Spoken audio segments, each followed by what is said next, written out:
மகனே, அந்த அறிவிலியின் பேச்சைக் கேட்காதே. உன் பிரார்த்தனைக்கிணங்கி இறைவன் உன் பிறப்பில் உன் வாழ்வு ஒரு துறவியின் வாழ்வாகத்தான் இருக்கும் என்பதை என் மூலமாக உனக்கு உறுதியாகக் கூறச் சொல்கிறார். ஆச்சரியத்துடன் நன்றியுடனும் இந்த உறுதியான செய்தியைக் கேட்டு நான் மகிழ்ச்சியுடன் புன்னகைத்தேன். அம்மனிதனிடமிருந்து விலகி வா. அந்த அறிவிலி வெளிமுற்றத்திலிருந்த என்னை அழைத்தபடி இருந்தான். எனக்கு வழிகாட்டிய அச்சாது கையை உயர்த்தி என்னை ஆசீர்வதித்துவிட்டு மெதுவாக அவ்விடத்தை விட்டு அகன்று விட்டார். நீ எவ்வளவு பைத்தியமோ அச்சாதுவும் அந்த அளவிற்கு பைத்தியம்தான். இந்த அழகான சொற்களை திருவாய் மலர்ந்தருளியவர் தலை நரைத்த அந்த முதிய பண்டிதர். அவரும் அவரது மகனும் என்னை ஆழக்குறையாக நோக்கினர். அவரும் தெளிவற்ற வகையில் கடவுளை தேடி வீட்டை விட்டு ஓடிப்போனவர்தான் என்று நான் கேள்விப்பட்டிருக்கிறேன் என்றார். இந்த அழகான சொற்களை திருவாய் மலர்ந்தருளியவர் தலை நரைத்த அந்த முதிய பண்டிதர். அவரும் அவரது மகனும் என்னை ஆழக்குறையாக நோக்கினர். அவரும் தெளிவற்ற வகையில் கடவுளை தேடி வீட்டை விட்டு ஓடிப்போனவர்தான் என்று நான் கேள்விப்பட்டிருக்கிறேன் என்றார்.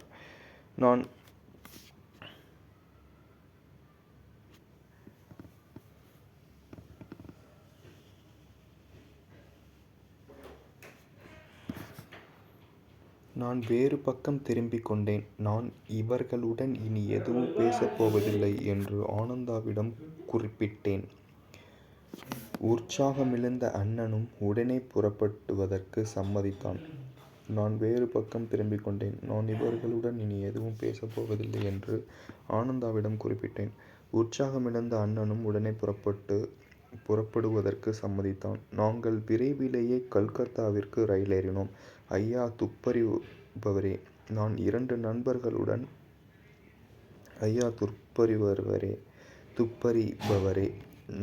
2 நண்பர்களுடன் ஓடிவிட்டேன் என்பதை எப்படி கண்டுபிடித்தீர்கள்?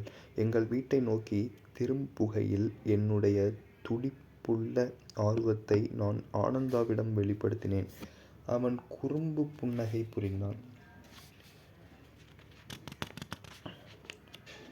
உன் பள்ளிக்கூடத்தில் வகுப்பை விட்டு வெளியேறிய அமர் திரும்ப வரவில்லை என அறிந்தேன். நான் மறுநாள் அவன் வீட்டிற்குச் சென்று அடையாளம் இடப்பட்ட ஓர் அட்டவணையை கண்டுபிடித்தேன். அப்பொழுதுதான் வண்டியில் வெளியே செல்லவிருந்த அமரின் தகப்பனார் வண்டிக்காரனுடன் பேசிக் கொண்டிருந்தார். இன்று என் மகன் என்னுடன் பள்ளிக்கூடத்திற்கு வரமாட்டான். அவன் எங்கோ மறைந்து விட்டான் என்று அவர் புலம்பினார். நான் மற்றொரு வண்டிக்காரரிடமிருந்து உங்கள் மகன் 2 பைகளுடன் ஐரோப்பிய உடையில் ஹெலரா ரயில் நிலையத்தில் வண்டி ஏறியதாக கேள்விப்பட்டேன் என்றான் அந்த வண்டிக்காரன்.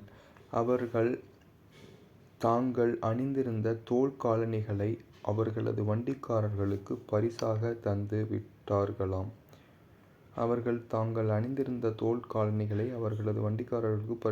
விட்டார்களாம். இப்படியாக எனக்கு 3 தடயங்கள் கிடைத்தன. அட்டவணை, 3 பையன்கள், ஐரோப்பிய உடை. நான் ஆனந்தா கூறியவற்றை சிரிப்பும் எரிச்சலும் கலந்தவாறு கேட்டுக்கொண்டிருந்தேன். வண்டிக்காரனுக்கு காட்டிய எங்களது தாராள மனப்பான்மை சிறிது தகுதியற்றதே. அமர் அட்டவணையில் கீழ்க்கோட்டிலிருந்த எல்லா நகரங்களிலுள்ள ரயில் நிலைய அதிகாரிக்கும் தந்தி கொடுக்க விரைந்தேன். அவன் பரேலியை குறித்து வைத்திருந்தான். அதனால் அங்கு உன் நண்பன் துவாரகாவிற்கு தந்தி கொடுத்தேன். கல்கத்தாவில் நமது அக்கம் பக்கத்தில் விசாரித்ததில் நம் ஒன்றுவிட்ட சகோதரர் ஜிதீதா ஒரு நாள் இரவு மட்டும் காணாமல் இருந்து மறுநாள் காலை ஐரோப்பிய உடையில் திரும்பியதை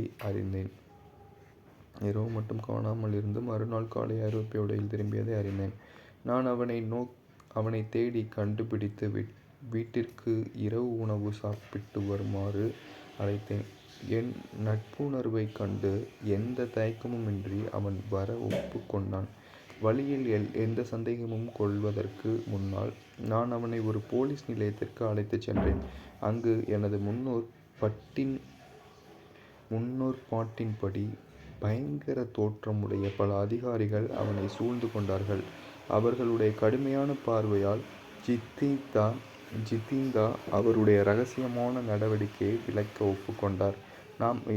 நான் இமயமலைக்கு ஆன்மீக உணர்வில் கிளர்ச்சியுடன் புறப்பட்டேன். மகான்களை தரிசிக்கும் ஆவலான உற்சாகம் என்னுள் நிறைந்திருந்தது. ஆனால் முகுந்தன், நம் இமயமலை குகைக்குள் பரவசத்தில் ஆழ்ந்திருக்கும் பொழுது புலிகள் பழகிய பூனைகளைப் போல ஆடாமல் அசையாமல் நம்மைச் சுற்றி அமர்ந்திருக்கும் என்று சொன்னதுதான் தாமதம். என் உணர்வுகள் உறைந்தன. என் நெற்றியில் வியர்வை துளிகள் துளிக்கத் தொடங்கியது. நான் எண்ணினேன், பிறகு என்ன? கொடிய இயல்புடைய புலிகள் எங்களது ஆன்மீக பரவசத்தால் மாற்றப்படாவிட்டால் அவைகள் வீட்டுப் பூனைகளைப் போல் அன்பு செலுத்துமா? நான் என் மனக்கண்ணில் என்னை ஏற்கனவே ஏதோ ஒரு புலியின் வயிற்றில் கட்டாய குடியிருப்பாளனாக காணத் தொடங்கினேன். அதுவும் என் முழு உடலுடன் உடனே உள்ளே போகாமல் தவணை முறையில் அங்கமாக. ஜதீந்தா மறைந்ததில் எனக்கு இருந்த கோபம் இப்போது சிரிப்பில்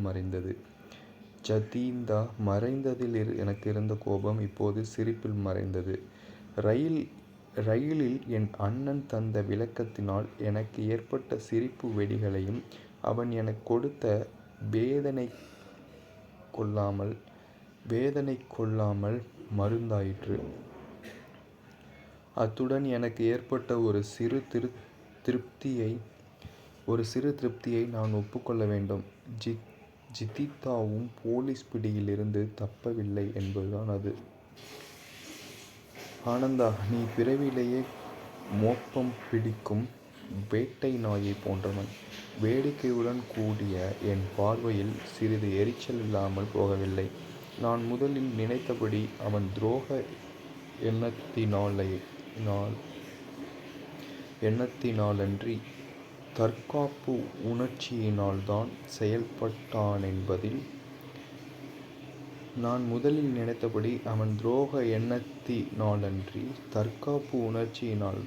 செயல்பட்டானென்பதில் எனக்கு மகிழ்ச்சி என்று ஜிதீந்தாவிடம் சொல்லப் போகிறேன் என்றேன். தற்காப்பு உணர்ச்சியில்தான் செயல்பட்டானென்பதில் எனக்கு மகிழ்ச்சி என்று ஜிதீந்தாவிடம் சொல்லப் போகிறேன் என்றேன். கல்கத்தா வீட்டில் என் தந்தை உருக்கமுடன் உயர்நிலைப் பள்ளிப் படிப்பு முடியும் வரையிலாவது இம்மாதிரி அலையும் என் கால்களுக்குத் தடையிட வேண்டிக் கேட்டார். நான் அங்கு இல்லாதிருந்தபொழுது அவர் மிகுந்த அன்புடன் ஒரு திட்டம் தீட்டியிருந்தார். சுவாமி கேவலானந்தர் என்ற மகானான ஒரு பண்டிதரை தினமும் வீட்டிற்கு வரும்படி ஏற்பாடு செய்திருந்தார். நான் அவரை எப்பொழுதும் ஆனந்தா தா என்றே அழைப்பேன். தா என்பது வங்காள மொழியில் சகோதர சகோதரிகள் தங்களது மூத்த சகோதரனின் பெயருடன் சேர்க்கும்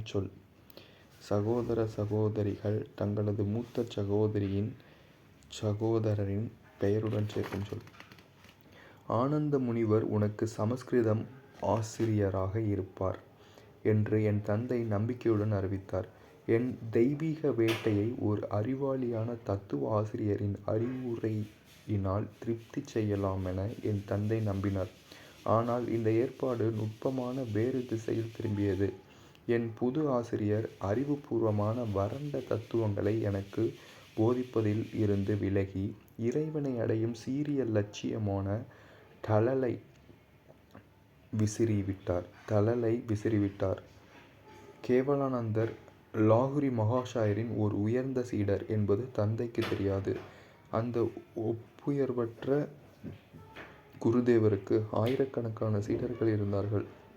இச்சீடர்கள் அவர்களுடைய தெய்வீக காந்த ஒளியினை தடுக்க முடியாது. இச்சீடர்கள் देखो इधर है ना. धन्यवाद.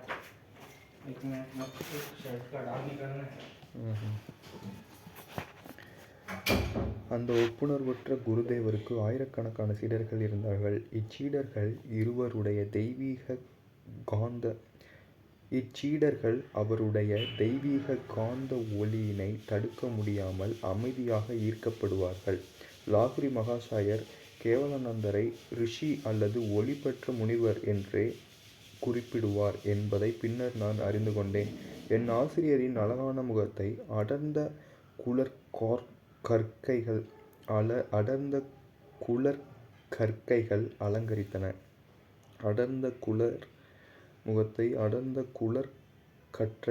அலங்கரித்தன. அவரது கருவிழிகள் கபடம் ஏதுமின்றி ஒரு குழந்தையினுடையதைப் போன்ற தெளிவுடன் இருந்தன. அவரது மெல்லிய உடலில் ஒவ்வொரு அசைவும் ஒரு தீர்மான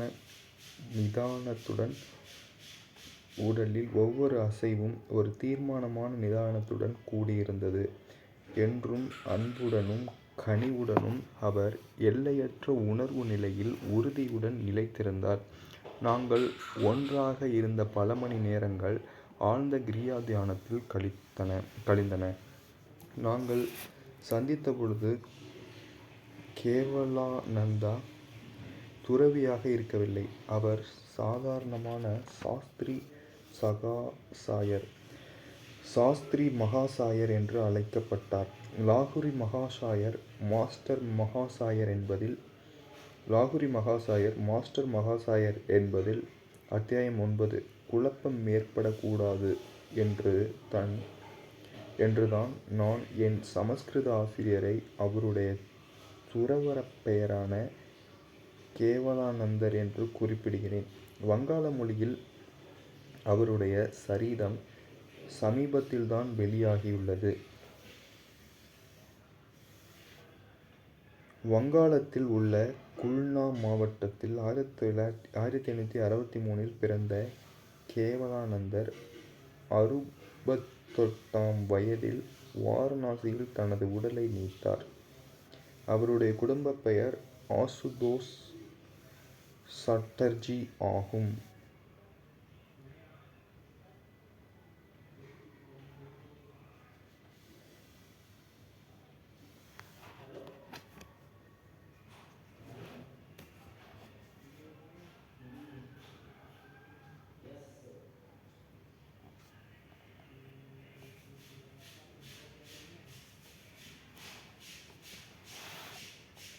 அவர் எல்லையற்ற உணர்வு நிலையில் உறுதியுடன் நிலைத்திருந்தார். நாங்கள் ஒன்றாக இருந்த பல மணி நேரங்கள் ஆழ்ந்த கிரியா தியானத்தில் கழித்தன.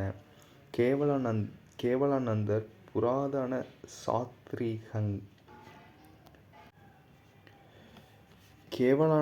புராதன சாஸ்திரங்கள் அல்லது புனிதமான நூல்களின் விற்பன்னர். அவரது ஆழ்ந்த ஞானம் அவருக்கு சாஸ்திர மகாசாயர் என்ற பட்டத்தை அளித்து இருந்தது. எல்லோரும் அவரை அப்படியே அழைத்து வந்தார்கள். ஆனால் என் சமஸ்கிருத அறிவின் முன்னேற்றம் குறிப்பிடத்தக்கதாக இல்லை. நான் வறண்ட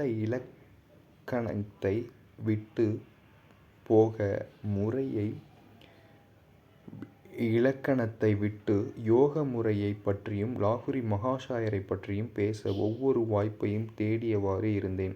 ஒரு நாள் என் ஆசிரியர் அவரது குருவுடன் கழித்த தன் சொந்த வாழ்க்கையைப் பற்றி கூறியருளினார். நான் 10 வருடங்கள் லாகுரி மகாசாயருடன் இருக்கும் அபூர்வமான பேறு பெற்றேன்.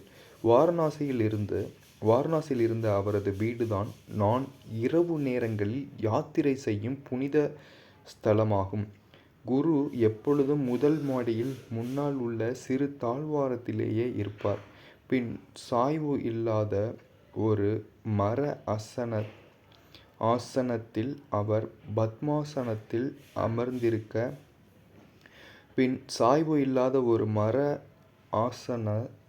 அவர் பத்மாசனத்தில் அமர்ந்திருக்க, அவருடைய சீடர்கள் அவரை சுற்றி மாலையிட்டது போல் அரைவட்டமாக அமர்ந்து இருப்பார்கள். அவரது கண்கள் இறை ஆனந்தத்தில் நர்த்தனம் ஆடியவாறு மின்னும். அவை எப்பொழுதுமே பாதி மூடியவாறு நிரந்தர ஆனந்த நிலையை தன் உள் மனதில் தூரதிருஷ்டியாக ஊடுருவி நோக்கியவாறு இருக்கும். அவர் அதிக நேரம் பேசுவது மிகக் குறைவு. எப்பொழுதாவது அவரது பார்வை உதவி வேண்டி நிற்கும் சீடர் மீது நிலைக்கும். அப்பொழுது ஒளிவெள்ளம் போன்ற அவரது ஆறுதல் அளிக்கும் சொற்கள் பொழியத் தொடங்கும். குருதேவரின் பார்வையினால் விவரிக்க முடியாததொரு அமைதி என்னுள் மலரும். ஒரு தெய்வீக தாமரையிலிருந்து வெளிப்படுவது போல் அவரிடமிருந்து பரவும் நறுமணத்தில் நான் மூழ்கி விடுவேன். நாட்கணக்கில் ஒரு வார்த்தை கூட பேசாமல் அவருடன் இருந்த அனுபவம் என்னை முழுவதுமே மாற்றியது. மனதை ஒருமுகப்படுத்துவதில்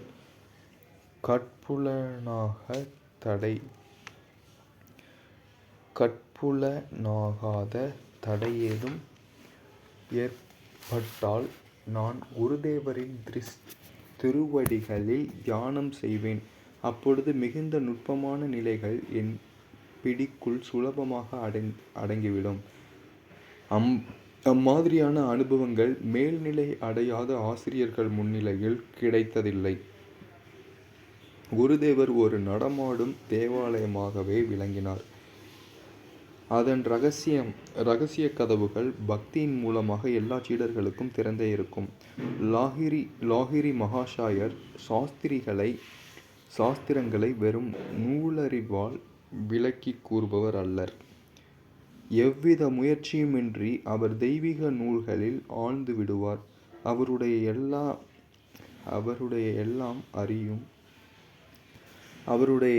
அறியும் ஞான ஊற்றிலிருந்து சொற்குமிழிகளும் எண்ணத் தூறல்களும் பொங்கி வழியும்.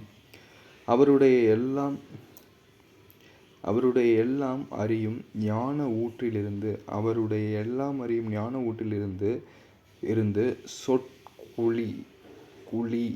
குமிழிகளும் எண்ணத் தூறல்களும் பொங்கி வழியும். பன்னெடுங்காலமாக வேதங்களில் மறைந்து கிடந்த ஆழ்ந்த தத்துவ விஞ்ஞானத்தை திறந்து வெளிக்கொணரக்கூடிய ஆச்சரியமான திறவுகோல் அவரிடம் இருந்தது. புராதன நூல்களில் குறிப்பிடப்பட்ட பலவித உணர்வு நிலைகளை விளக்குமாறு அவரிடம் வேண்டினால் அவர் முன்முறுவலுடன் சம்மதிப்பார். நான் அந்த நிலைகளை அனுபவித்து அங்கு என்ன உணர்கிறேன் என்பதை உனக்கு உடனே கூறினேன். எனவே வெறும் நூல்களை மட்டும் உருப்போட்டுச் சொல்ல அனுபவம்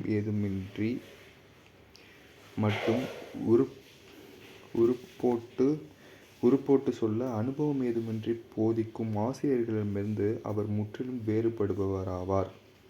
பழமையான 4 வேதங்களில் கிட்டத்தட்ட 100 திருமுறை புத்தகங்கள் உள்ளன.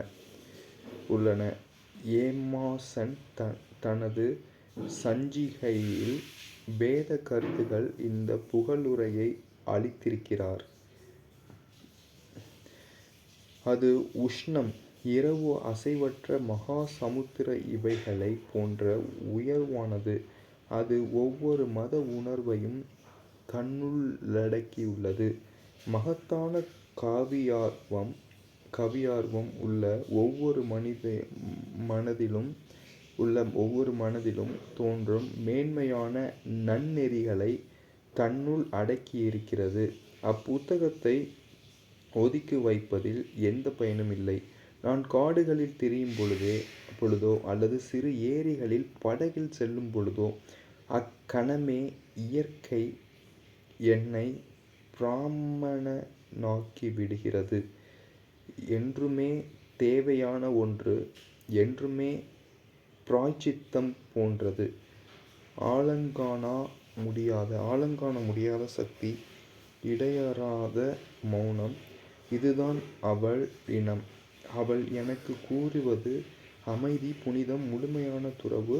இம்மருந்துகள் எல்லாப் பாவங்களையும் போக்கி அஷ்ட தேவதைகளின்